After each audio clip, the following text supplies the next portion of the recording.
Hi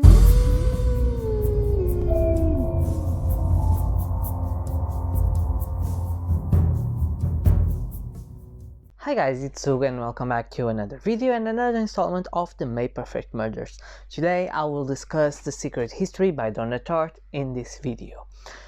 As always, this will be first a spoiler-free review of the book, as I enjoy it as a book review normally, and second the review of the murder itself and how it could be executed today, if it's a perfect murder or not. As always, before you start, if you enjoy this video, don't forget to like, comment and subscribe. I always want to know your thoughts, and of course you will support this channel. So let's start. The Secret History, it's written in the 90s, so the action is set in the 90s. We follow our main character, who is Richard.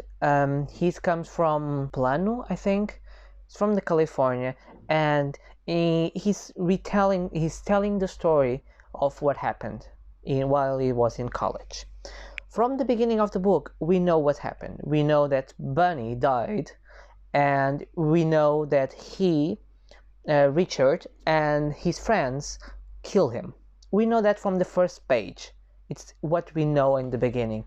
This book will make us understand the why they kill him, what lead to their circumstances, and how they deal with that. From all the books that I've read for this project, this was the hardest one till now, because it's not the typical crime novel that is or an easy thriller that goes very fast and go from action to action. No, it's a much more philosophical approach and a philosophical mindset for this story. When Richard arrives at college, he meets the gang: Henry, Francis, Charles, Camilla, and Bunny, of course. And after he demonstrates that he knows what he talks about Greek, he is accepted in this class from Julian. Julian is a teacher. And being a different class from all, he gives the insight and the philosophy behind the Greeks. We had a lot of philosophy dilemmas, we got a lot of the Dionysius rituals, the Bacchanal, everything of that. And that is the main theme of the story, is all that, what it means to be human, what it means to have a happy life, what are the dilemmas, what should we do, all that philosophical stuff. And that, for me, made this book really hard to get in, till like 200 almost pages. The book was just that, just Richard retelling his story and philosophy and Greek, and I was like, what I'm getting, this is not a typical crime novel or a thriller mystery that's very fast forward, action, and you go like grab. No, it wasn't grabbing me. But after that beginning, that is a very slow burn and a lot of setting, it comes to the action that we want. We understand what happened to Bunny.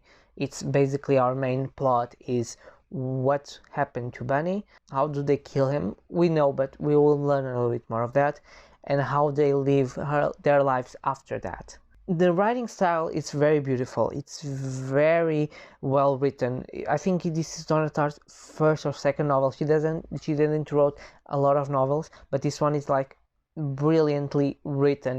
The writing style is very beautiful, but it's very it has this particular style, and it gives, I don't know how to explain, but it was the style that I liked it. It was really enjoyable. Besides the main intro of the plot, which was very hard to get in, after that I was invested in the story. I was enjoying what I wanted to know about the characters. I liked to know the relationships that they have with each other. I liked it how they connect each one with other, how they plan everything, how it all end. It was very interesting after that. But the beginning was really hard, I will not lie, and it may pop a lot of people to DNF it, because it's not what you expect from a novel. It's very heavy content about the Greeks and all thing, and nothing really happened, and you're like, okay, I want to know what happened in the first page. We know that someone died. How do we arrive at? I think Bunny is like full red flags. He has all of the trigger warnings that you can imagine. He's misogynist, he's homophobic, he anti-Semitic, he's everything that you can imagine. I think I said from one test or one message, like, he's all evils in one. Like, he's the war, or the the worst person that you could ever meet. Like, he's everything trait from lying to deceive to play with you to mock you. It's like he's horrible to think about him. So yeah, he's definitely. But the other characters are not white or black, they are gray. Each one has their flaws, each one has their problems, each one have their own insecurities, and that is really interesting. But Bunny is like totally horrible. It makes you angry, and it makes you like, yeah, you should die. I'm not sad that you die, so we sympathize a little bit with them because of that. This book is only tell, like I told, on Richard's perspective. We get Richard's perspective from the beginning to the end, so we don't have any more information, and unless it's what Richard knows or what he's been told from the others. So it's a very close perspective book. Overall, I think it was a very enjoyable book. I don't say like it's all read for everyone, because that beginning is so hard, and it's not the most interesting thriller because we already know everything from the beginning. So it's much more analysis on the personalities. Henry is a very interesting character. He's like the most interesting from all of them because he's so different, and it makes us question a lot. He's like not only the mastermind, but he also the trigger for a lot of things and for a lot of discussions that we have during the book. But definitely, it's a book much more about us as a human, how it can affect us, a murder or everything. How can we ascend to something? It's not about the murder itself, truly. Now that if you spend the time with me with this review, thank you so much. And let's discuss the murder. The murder here follows a little bit of what Double Indemnity fall, which is a murder by accident. They make look that Bunny died from an accident. And how this was done. It's really easy. From the beginning, we know that Bunny fell off of a cliff and died from a broken neck. What happened was that he was supposed to be discovered like quickly, but the snow that fall, it was so hard that covered him, so they lost a lot of track. So it involved the FBI because there were a lot of drug involved, so it was connected to federal crimes, and it was a mess with that. But basically they push him from a cliff because, and here the difference is, while in Double Indemnity it was a situation that killed him, here it was a normal track that he did. As in the 8 Perfect Murders, he was doing something that he do normally. It was a routine, and for some reason he died. He fell off the cliff. Here the routine was executed because, and it wasn't things that he wasn't, well, you don't think that someone who falls off a cliff it's automatically a murder unless there are evidence that he was preoccupied with something. The second thing is that he was seen in a college party with a lot of alcohol, which made the investigation think, well, he was drunk, he may slip. I think it rained in the days before, so it was muddy, so he could slip and he could fall, and of course he could die. Here the problems are the aftermath. You'll get a lot of investigation because what happened here was everyone was like, should we worry about him? Should, like we said, that he's missing? Should be us? Should be other people?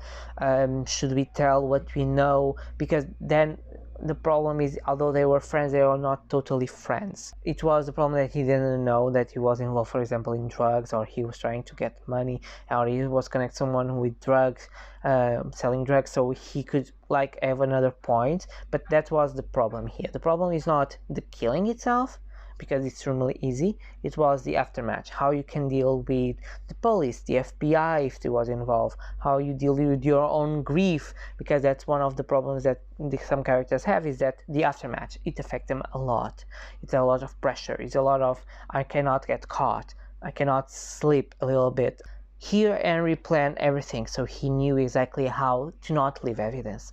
and how it was the aftermath that was the worry. In terms of a perfect murder, you have to think how you will kill someone.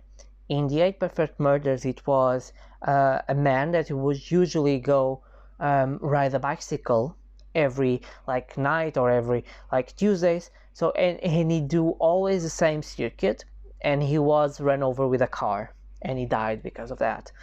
And it comes to that, you have to analyze the victim that you wanted and how you will kill that victim, how you make it look like an accident. Of course, that we know that is a murder, or it could be an accident, but we know that someone's fault. Here, it's nobody's fault. He could just slip because he was too drunk. Or he had an argument with his girlfriend, and he went to because it's a place that he liked very much, and he slipped and he fell over. If you wanted to do that to someone else, you have to be careful with, of course, the evidence. You have to prepare alibis for that hour. You have to make it seem that you have no problems with that person, so you can be excluded as a suspect. And you have to do it in a way that looks an accident, for example. And it depends a lot on the situation. For example, if Bunny did not went to the party, it will be hard to explain why did he slip, but since he went to the party, they knew he'd be drunk. He knew that there will be at least some alcohol in him. So, and we know that alcohol affects our motricity. So, it will make easier to make believe the police officers that it was an accident. From there, from the part of preparing to kill, you have to prepare for the aftermath. And the aftermath can be, if you have, and the problem was that you have a large site. They were 5 in a group. So since there were 5, you have to deal with the 5 different personalities and the 5 different guilts, because Henry, for example, didn't feel any guilt, while Charles was devastated and he was so psychological messed up. He was already a little bit messed up because he drank a lot, but after that being interrogated in the FBI, in the police, because he was the one who go to Benny's room and was the main source of he disappeared, it affected him mentally, so he was very fragile with that guilt, and that's important. So if it was alone, if it was someone who killed A to kill B, you only have to concern with yourself. Now when you have a group, it's harder because you have to control others, and sometimes that it's very hard, and it's very difficult to deal and to control, because we never know what the other could say. But in terms of the murder, it's a perfect murder eventually. If you do it for example, you are in a boat, for example, in a cruise, there's a big party, that person is drunk. If he fall over the boat, if no one sees, it's normal, It could just be totally drunk. He look down and he flip. The car and the bicycle could be an accident, People can have accidents, but of course that was an hit and run, which someone was to blame. But it's not easier if the road is not so has not a lot of movement, or it doesn't have security cameras. So that, and I think it depends on the situation. How do you plan to murder? How it is the routine. For example, if he has a routine. Well, with drugs, with poisons could be hard because the poison is traceable. But I was thinking of if someone drinks always something, specifically, you can put something and he could die, but that's traceable. But yeah, I think it can be escalade, mountains, surfing, something that you can make look like an accident. Swimming, for example, you could drown. But that you have to force him to drown, of course. But you see, that is the thing. You have to look at it like an accident. You have to look like he slipped, he fell off, he was the one to blame. There is no one to blame here. And yeah, besides that, I think in here you have to prepare yourself before, a lot of knowledge of the victim and of how you're going to do without leaving any traits. Alibis, for example, they went to a movie theater, so they buy tickets and they buy with a high bill, so the girl remember, oh, they pay me like with a high bill. That's very clever, because I was a waiter in a restaurant, so it's easier to remember when someone paid you differently, for example with a $200 bill, and when it's like 35, so you remember because it's a different than someone who paid you, for example, with a credit card, which is a normal thing. Unless, for example, the credit card is canceled, or the credit card doesn't have the value, or they divided and it was very hard. For example, things that retain in the memory of that person.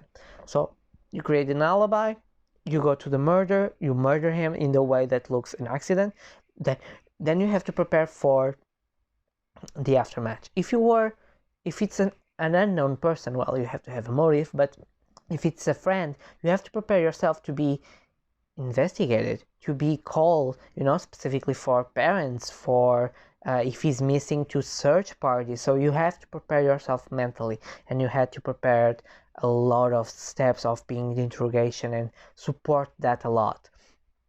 Besides that, the idea, it's brilliant. Basically, it just fell off. Not like the train, because it was harder. Here, it's because he was already killed and you had to switch the body, But here is basically, he was in the time, you just, and he, easy peasy. But yeah, I think there's not so much about the murder. They didn't focus a lot of that in the book. So even the planning was very much a little bit rushed. I think the aftermath was what they focused more, and it was important, because it was that they start to break, because it was a group. If you were alone, maybe it was easier, but if you have a group, if it was a group thing, it would be harder. So guys, this was my opinion and review for The Secret History by Donna Tartt. Tell me in the comments if you read this book, if you are interested, if it's one of the settings that you like, college setting. I would love to know that. Yeah, I post videos every Tuesday, Thursdays, and Saturdays, and I see you guys on my next video. Bye.